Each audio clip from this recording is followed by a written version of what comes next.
Hello दोस्तों, स्वागत है आपका अनदेखी दुनिया में। भूत प्रेत या आत्मा क्या है? भूत दुनिया में है या मन में? आइए जानते हैं। इसको कुछ इस तरीके से समझते हैं, किसी खंडर में अंधेरा है और फिर अचानक कोई टक टक की आवाज़। ऐसी परिस्थितियों में डर लगने लगता है, बदन में झुरझुरी सी होती है, लेकिन यह डर आता कहाँ से है? क्या सोचा है आपने कभी?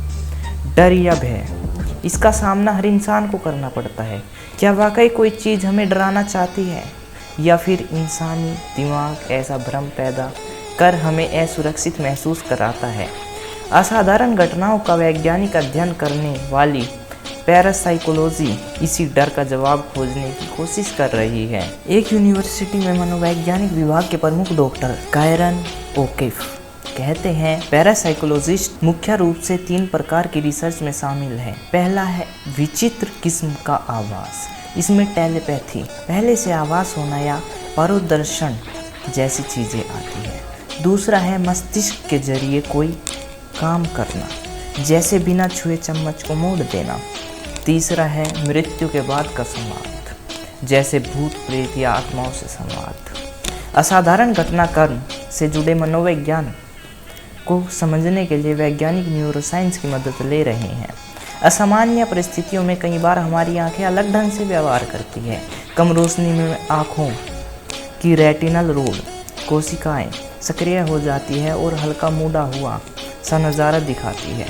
डॉक्टर ओकेफ के मुताबिक आँख की पुतली को बेहद कोने में पहुंचाकर अगर हम आखिरी छोर से कोई मूवमेंट देखें तो वह बहुत साफ नहीं दिखता और डिटेल भी नज़र नहीं आती है, सिर्फ काला और सफ़ेद ही दिखता है। इसका मतलब साफ है कि रोड कोशिकाएं रंग नहीं देख पा रही हैं। ऐसा हो सकता है ऐसी परिस्थितियों में हमारा मस्तिष्क सूचना के अभाव को भरने की कोशिश करता हो। दिमाग उस सूचना को जानकारी में बदलने की कोशिश करता है।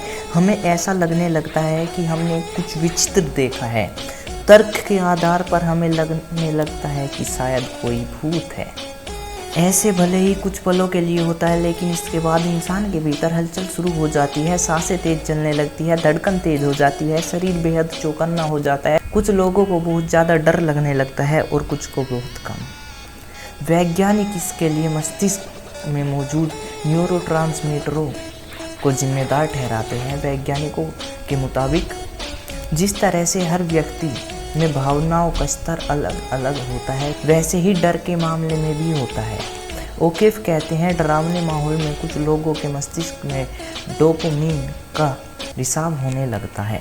इसके चलते उन्हें मज़ा आने लगता है, जबकि बाकी लोग बुरी तरह से डर रहे होते हैं। वैज्ञानिकों के मुताबिक बचपन में खराब अनुभवों का भी डर से सीधा संबंध है। अक्सर भूतिया कहानियाँ सुनने वालों या हॉरर फिल्में देखने वाले लोगों के जहन में ऐसी यादें बस जाती हैं, और जब भी कोई असाधारण वाक़या होता है तो ये स्मृति कूदने लगती है। जब हम कोई पुरानी जर्जर इमारत देखते हैं जहां अंधेरा हो, उसके आसपास कोई आबादी ना हो, तो हमें डर का आभास होने लगता है। वैज्ञानिकों की माने तो ज़्यादातर हॉरर फिल्मों में ऐसी इमारतों को भूतिया बिल्डिंग के रूप में पेश किया गया। यह जानकारी हमारे मस्तिष्क में बैठ चुकी है। ऐसी इमारत देखते ही हमारा मस्तिष्क हॉरर फिल्मों की स्मृति सामने रख देता है। डर पैदा कर मस्तिष्क ये चेतावनी देता है कि इस जगह खतरा है, जान बचाने के लिए यहाँ से दूर जाना चाहिए। इसके बाद धड़कन तेज हो जाती है और पूरा बदन फटाक से भागने या किसी संकट का सामना करने के लिए तैयार हो जाता है। यह सब कुछ बहुत ही सूक्ष्म मनोवैज्ञानिक स्तर पर होता है। ओकिफ कहते हैं कि किसी शख्स से इतना भर कह दीजिए कि यह इमारत भूतिया है और उसके भीतर एक अजीब सी भावना फैलने लगे कि इसके बाद उस इमारत में जो कुछ भी सामान्य ढंग से घटेगा वो डरावना महसूस करने लगेगा। लेकिन क्या भूत होते हैं? इसके जवाब में ओकिफ कहते हैं, कल्पना और भूतों पर विश्वास यह विचित्र परिस्थितियां हैं। इसके संयोग से ऐसा आभास होता है कि जैसे हमारे अलावा भी कोई और है, जबकि असल में कोई और होता ही नहीं है।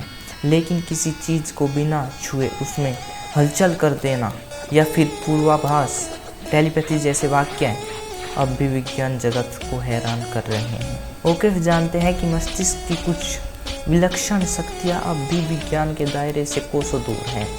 धन्यवाद, आज के लिए इतना ही।